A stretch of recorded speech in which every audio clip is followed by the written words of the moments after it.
The lord. నేటి అనుదిన వాక్యము కీర్తన గ్రంథము 119వ కీర్తన 112వ చరణము. నీ కట్టడలను గైకొనుటకు నా హృదయమును నేను లోపరుచుకొని ఉన్నాను. ఇది తుది వరకు నిలుచు నిత్య నిర్ణయము. ప్రియ దేవుని బిడ్డలారా, దేవుని ఆజ్ఞను అనుసరించి జీవించాలి అంటే ముందుగా ఆయనకు మనము లోబడాలి. దేవునికి విధేయత చూపకుండా, ఆయనకు లోబడకుండా దేవుని పిల్లలముగా మనం ఉండలేము.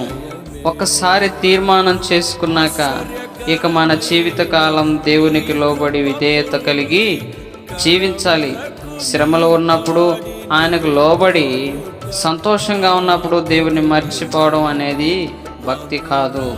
నిత్యం ఆయనను మన ముందు పెట్టుకొని ఆయన ఆజ్ఞలను అనుసరిస్తూ మన ప్రయాణం కొనసాగించేదే మన భక్తి జీవితానికి ఉదాహరణ. దేవునికి లోబడి జీవిద్దాం, త్రోవ తప్పకుండా ఆయనతో ముందుకు సాగుదాం. ఆమేన్.